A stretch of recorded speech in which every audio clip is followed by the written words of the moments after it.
ሰላም ጤና ይስጥልኝ ውድና የተከበራችሁ የቻናል ቤተሰቦች ሰላማችሁ ብዝት ይበልልኝ። ለዚህ ቤት አዲስ ከሆናችሁ ቻናሉን ሰብስክራይብ እያደረጋችሁ አበረታቱኝ ማለት ነው። እንግዲህ ዛሬ በድጋሚ ተከስተዋል። እውነት ለመናገር መጀመሪያ ላይ አብርሃም መግቢያ ሲሰራ አዲስ ነገር አለ ብሎኛል ወንድሜ ታላቁ ዴቭ እያለ ሲመጣ ስለ ሄርሜላ የሆነ ነገር እንደተገኘ ፍንጭ ነገር እንደሰሙ ነበር የሰማነውን የመሰለንና ነገር ግን ነገሩ እንደዛ አይደለም። እውነታውን ለማወቅና ሩታም እንግዲህ ከዚህ ውስጥ እጇ እንደሌለበት በደንብ ጠንቅቃ ተናግራለች። በዛ መሀል ግን ቡዜ አልተዋጠላትም።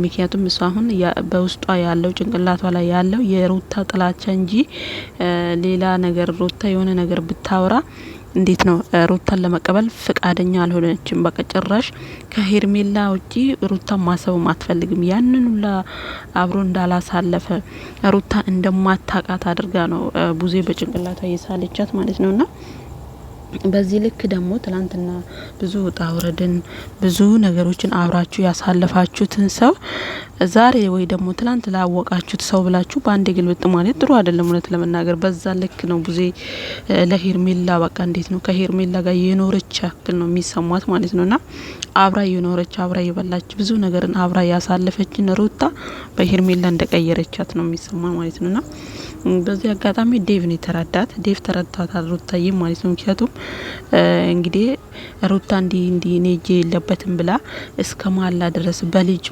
ማለት አስቡት ጋይስ፣ ልጅ ማለት እንደዚህ ዝም ብሎ ነገር አይደለም። እውነት ለመናገር በልጇ እስከ ማማል ድረስ ማለት ነው። እነሱን ለማሳመን ነው ይሄን ነገር የምታደርገው ማለት ነውና ዴቭ እንግዲህ እሷ ስትምል እኔ እጄ የለበትም ስትል ሄዶም ደግሞ ዳንና ኤፍሬምን በተረጋጋ መንፈስ ያው ዴቭ አስተዋይ ነው፣ ነገሮችን ያቃል እንደነሱ እንዴት ነው ችኩል አይልምና ሄዶ እንግዲህ ፖሊስ ጣቢያ ሄዶ ነገሮችን አጣርቶ ዳንና ኤፍሬምን አናግሮ ከዛ በኋላ ነው እንግዲህ ነገሮች ደግሞ ግዴታ አብርሃም ማወቅ ስላለበት ለአብርሃም ለማስረዳት ሲመጡ እሷንም ለማግኘት እኔ ፍቃደኛ አይደለሁም እያለች እንግዲህ ቡዜ ስትናገር ሰምተናታል። እውነት ለመናገር ሄርሜላ ትገኝ ጠፍታ መጥፋቷ በመጥፋቷ ማንኛውም ሰው አይደሰትም። ምክንያቱም ሰው በመሆኗ ብቻ በዛ ላይ ደግሞ ሴት ነች። በሴትነቷ ጠፍታ ይህን ያህል መቆየት ሳምንት ማለት በጣም ከባድ ነው ለሴት ልጅ ማለት ነው ጋይዝ። ስራ ነገሯ ተግባሯ በሰው ትዳር ገብታ በዚህ ልክ መበጥበጧ ትክክል ባይሆንም ግን ደግሞ ለእናት ለአባቷ ለቤተሰቦቿ ትኑር ጋይስ። የምሬ ነው ምላችሁና በመጥፋቷ ማንኛውም ሰው ደስተኛ አይደለም። ሩታ ራሱ ብላለች የፈለገችውን ነገር ብትበደለኝ ብዙ ነገሮች በህይወቴ ላይ ብታደርግም እንኳን እኔ በዚህ ልክ የወረደ ነገር የምሰራ አይነት ሴት አይደለሁም። እንደውም ከቻልኩኝ ለመፈለግም እሞክራለሁ፣ ነገሮች እንዲስተካከሉ አቅም የሚችለውን አደርጋለሁ። ነገር ግን እኔ እጄ የለበትም ብላለች። ከዚህ የበለጠ ደግሞ እንግዲህ በልጇ በፈጣሪዋ ምላለች እውነት ለመናገርና ያም ሆኖ ግን ለቡዜ አልተዋጠላትም። ቤተሰቦቿ ዝም አላሉም። እኛን አክብረው ነው እንዴ ለእናንተ ክብር ብለው ነው እንዴ ቤተሰቦቿ ጸጥ ብለው የሚተኙት? አይ ከልጃችን የእናንተ ክብር ይበልጣል፣ እናንተን አክብረናቸዋልና እሷ በተገኘችበት ትገኝ ብለው ነው እንዴ ቤተሰብ ዝም የሚለው? የማይመስለውን ነገር ነው ቡዜ የምታወራው ማለት ነው። ግን ዞሮ እሷ ትገኝ። ሩታም ደግሞ በዚህ ልክ በልጇ እንደዚህ የምትገዘት አይነት ልጅ አይደለችም።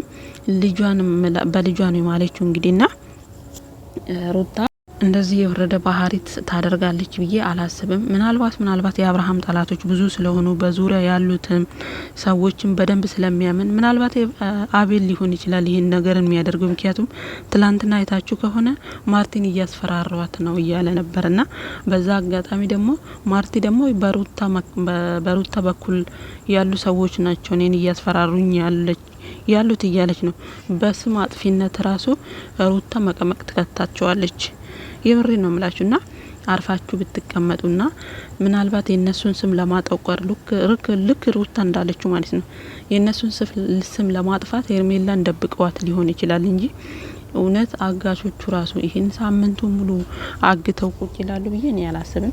ምናልባት ዛሬ ኖቤል በሰጠው እና በተሰራው ቪዲዮ ላይ ኖቤል ባለው ንግግሩ ምናልባት ይሄ ልጅ ያው አንዳንዴ ምን አለ መሰላችሁ ጋይስ እድሜም ወሳኝ ነው እውነት ለመናገር እና አሁን እሱ ያለበት ጊዜ ላይ ወይ ደግሞ እድሜው ላይ ብዙ ነገሮችን ኮንትሮል የሚያደርግበት ነገር አይደለምና እንደመጣለት ነው የሚያወራው። የሆነ ነገር ይሄ ነገር ምን ያመጣብኛል፣ ይሄ ነገር ሌላ ነገር ውስጥ ይከተኛል ብሎ አያስብም።